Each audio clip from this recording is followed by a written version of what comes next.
पशुपती व्रत करणाऱ्या व्यक्तीने मंदिरात जातेवेळी पायात चप्पल घालू नये. पशुपती व्रत नवरा बायको जोडीने करत असतील तर मंदिरात जातेवेळी पूजेची ताटं दोघांची वेगवेगळी असायला पाहिजे. पशुपती व्रताची पूजा सोमवारी सकाळी आणि संध्याकाळी करायची असते.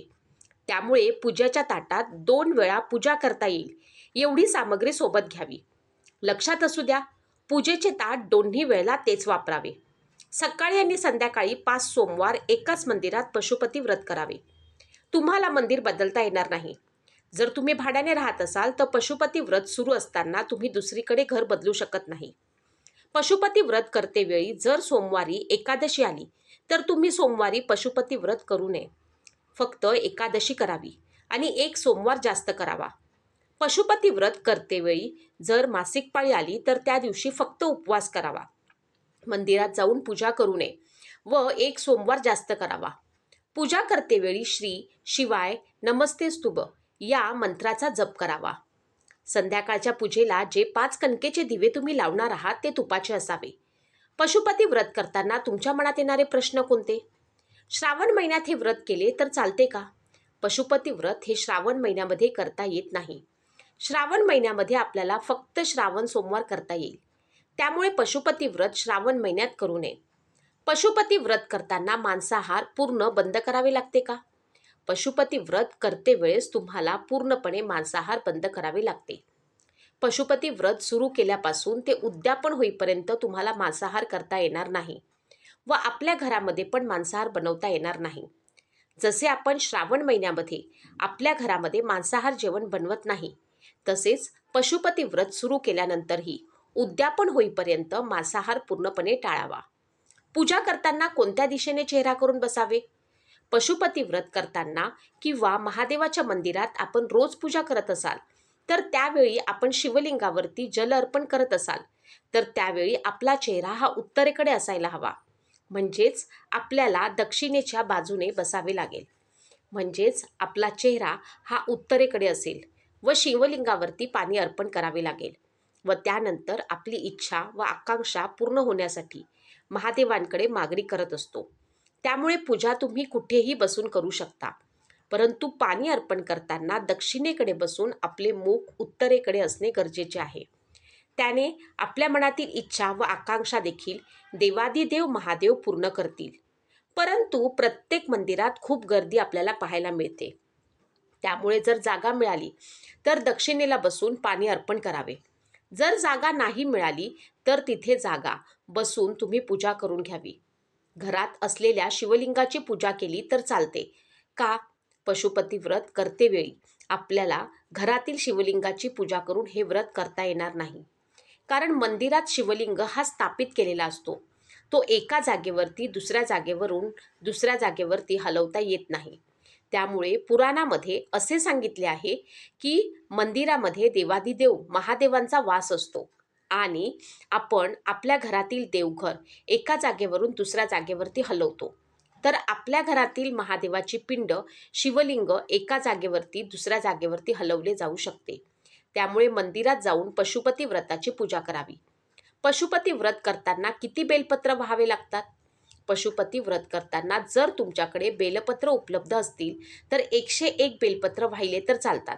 जर नसतील तर आपल्याकडे जेवढे उपलब्ध असतील तुम्ही तितके अर्पण करू शकता. पण लक्षात असू द्या, सकाळच्या पूजेला जे अर्पण केले आहे तेच संध्याकाळच्या पूजेला पण करावे लागतील. घरी आलेल्या दिव्याचे काय करावे? जो पण एक दिवा आपण मंदिरात घरी घेऊन येणार आहोत तो मुख्य द्वाराजवळ उजव्या बाजूस प्रज्वलित करावा. तो दिवा मावल्यानंतर त्या दिव्याला तुम्ही गाईला चारू शकता किंवा तो पाण्यामध्ये सोडू शकता. आरती करताना 5 दिवे उचलून ठेवून करावी का? मंदिरात घेऊन गेलेले 5 दिवे हे आपल्याला शिवलिंगासमोर एका पेपरवरती ठेवून प्रज्वलित करावे लागतात. ते दिवे उचलून ताटात ठेवून कधीही पूजा करू नये. पूजेचं ताट जी आरती आपण घेऊन गेला आहात त्या आरतीने आरती करावी. नैवेद्यात मीठ असले तर चालते का? पशुपतीनाथ व्रत करतेवेळी जो नैवेद्य आपण बनवतो त्यात मीठ नसावे. हा कधीही गोड असावा. त्यामुळे कृपया करून नैवेद्य बनवत्या वेळेस मिठाचा वापर करू नका. शेवटच्या सोमवारी उद्यापनाचे 6 दिवे गोड नैवेद्याचा पशुपती व्रत उद्यापन करताना शेवटच्या सोमवारी आपल्याला 6 दिवे आणि नैवेद्य घेऊन जावा लागेल. कारण पशुपती व्रत हा 5 सोमवारचा असतो, त्यामुळे उद्यापनाच्या दिवशी सुद्धा इतर 4 सोमवार जशी पूजा केली तशी करून उद्यापन करावे लागते. उद्यापनाच्या दिवशी एकादशी आली तर काय करावे? उद्यापनाच्या दिवशी जर एकादशी आली असेल तर त्या दिवशी आपण पशुपतीनाथ यांचा उपवास करू शकता, परंतु उद्यापन करता येणार नाही आणि तो सोमवार पशुपती व्रतामध्ये पकडता येणार नाही. पशुपतीनाथ व्रत म्हणजे काय? पशुपतीनाथ व्रत महिमा अतिशय शक्तिशाली अद्भुत आहे. जर तुम्ही हे व्रत मनापासून केलं तर तुम्हाला अनेक आजारांपासून किंवा अनेक अडचणींपासून होणारा त्रास हे व्रत केल्याने दूर होऊ शकतं. पशुपती व्रतात काय खावं? फळं खाऊ शकता, चहा पिऊ शकता. पुरुष पशुपती व्रत करू शकतात का? हो, पुरुष पण पशुपतीनाथ व्रत करू शकतात. तुम्ही विचार केला आहे का? काही लोक पशुपती व्रत केल्यानंतर त्यांच्या आयुष्यात अचानक सकारात्मक बदल का झाल्याचं सांगतात. हे फक्त श्रद्धेचं सामर्थ्य आहे की भगवान पशुपतीनाथांची खरी कृपा. नमस्कार मित्रांनो, आज आपण जाणून घेणार आहोत भगवान शिवांच्या अत्यंत रहस्यमय किंवा प्रभावशाली मानल्या जाणाऱ्या पशुपती व्रताबद्दल. या व्रताची कथा, त्यामागचं रहस्य, नियम, महत्त्व आणि लोक का मानतात की हे व्रत मनोकामना पूर्ण करतं. भगवान शिवांची अनेक रूपं आहेत. महादेव, नटराज, भैरव, महाकाल.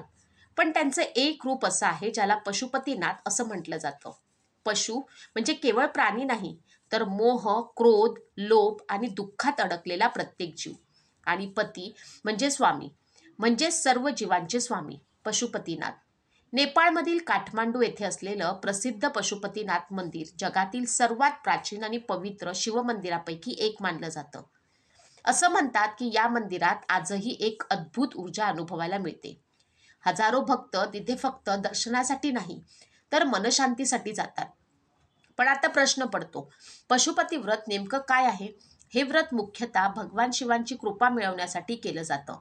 अनेक लोक विवाहातील अडथळे दूर व्हावेत, आर्थिक समस्या कमी व्हाव्यात, घरात सुखशांती यावी किंवा मनोकामना पूर्ण व्हावी म्हणून हे व्रत करतात. हे व्रत सहसा 5 सोमवार किंवा 7 सोमवार केलं जातं. काही लोक श्रावण महिन्यात सुरू करतात, तर काही अधिक महिन्यातही श्रद्धेने हे व्रत करतात. कारण अधिक महिना जप, तप, पूजा आणि भक्तीसाठी अत्यंत पुण्यकारक मानला जातो. पण या व्रतामागे एक कथा सांगितली जाते. खूप वर्षापूर्वी एका छोट्याशा गावात एक गरीब स्त्री राहत होती. तिच्या आयुष्यात फक्त दुःख होतं. घरात सतत भांडण, पैशाची कमतरता, पतीचं काम बंद आणि त्यातच आजारपण. ती इतकी ग्रासली होती की तिला जगणंच नकोसं वाटू लागलं होतं. एक दिवस गावात एक वृद्ध साधू आले. त्या स्त्रीनं स्वतः उपाशी राहून त्यांना पाणी दिलं. साधूंनी तिच्या चेहऱ्याकडे पाहिलं आणि विचारलं, मुली, तू इतकी दुःखी का आहेस? ती रडत म्हणाली, माझ्या आयुष्यात काहीच चांगलं घडत नाही. तेव्हा साधूंनी तिला सांगितलं, भगवान पशुपतीनाथांचं व्रत कर. पण लक्षात ठेव, व्रत फक्त उपवास नसतो, त्यात श्रद्धा, संयम आणि चांगले कर्म असावेत. त्या दिवसापासून त्या स्त्रीनं प्रत्येक सोमवार व्रत सुरू केलं. ती पहाटे उठायची, शिवलिंगावरती जलाभिषेक करायची, बेलपत्र अर्पण करायची आणि डोळे बंद करून फक्त ओम नमो शिवाय चा जप करायची. हळूहळू तिच्या आयुष्यात बदल होऊ लागले. घरातील भांडणं कमी झाली, पतीला काम मिळालं, घरात अन्न येऊ लागलं आणि अनेक वर्षांनी तिच्या चेहऱ्यावरती शांतता दिसू लागली. एक रात्री तिला स्वप्न पडलं. धुराने भरलेलं वातावरण, मंदिरातील घंटांचा आवाज आणि समोर भगवान शिव पशुपतीनाथ रूपात उभे. भगवान शिव म्हणाले, जिथे श्रद्धा असते तिथे मी स्वतः असतो. त्या दिवसानंतर त्या स्त्रीचं आयुष्य पूर्णपणे बदललं असं सांगितलं जातं. मित्रांनो, ही कथा खरी आहे की नाही हे प्रत्येकाच्या श्रद्धेवर अवलंबून आहे. पण एक गोष्ट नक्की आहे, जेव्हा माणूस श्रद्धेने, सकारात्मक विचारांनी आणि संयमाने जीवन जगतो तेव्हा त्याच्या आयुष्यामध्ये बदल घडायला सुरुवात होते. आता आपण जाणून घेऊया हे व्रत कसं करतात. सोमवारी सकाळी लवकर उठून स्नान करायचं, स्वच्छ कपडे घालायचे, शिवलिंगासमोर दीप लावायचा, त्यानंतर जलाभिषेक करायचा, दूध अर्पण करावे, बेलपत्र अर्पण करावे, धूप, दीप आणि ओम नमः शिवायचा जप करायचा. काही लोक पूर्ण उपवास करतात तर काही फळाहार घेतात. पण या व्रतामध्ये सर्वात महत्त्वाची गोष्ट म्हणजे मनाची शुद्धता. असं मानलं जातं की बेलपत्र शिवांना अत्यंत प्रिय आहे. जलाभिषेक मन शांत करतो आणि ओम नमः शिवाय जप नकारात्मकता विचार दूर करतो. काही भक्त सांगतात की हे व्रत केल्यानंतर त्यांच्या जीवनात आत्मविश्वास वाढला, मन शांत झालं आणि अडचणींना सामोरं जाण्याची ताकद मिळाली. मित्रांनो, व्रत हे फक्त इच्छा पूर्ण करण्यासाठी नसतं, तर स्वतःला बदलण्यासाठीही असतं. कारण खरा चमत्कार मंदिरात नाही, तर माणसाच्या विश्वासात दडलेला असतो. जर तुम्हालाही भगवान पशुपतीनाथांवरती श्रद्धा असेल, तर कमेंटमध्ये ओम नमो शिवाय नक्की लिहा. आणि अशीच रहस्यमय, धार्मिक, मनाला स्पर्श करणारी माहिती पाहण्यासाठी चॅनलला सबस्क्राईब करायला विसरू नका.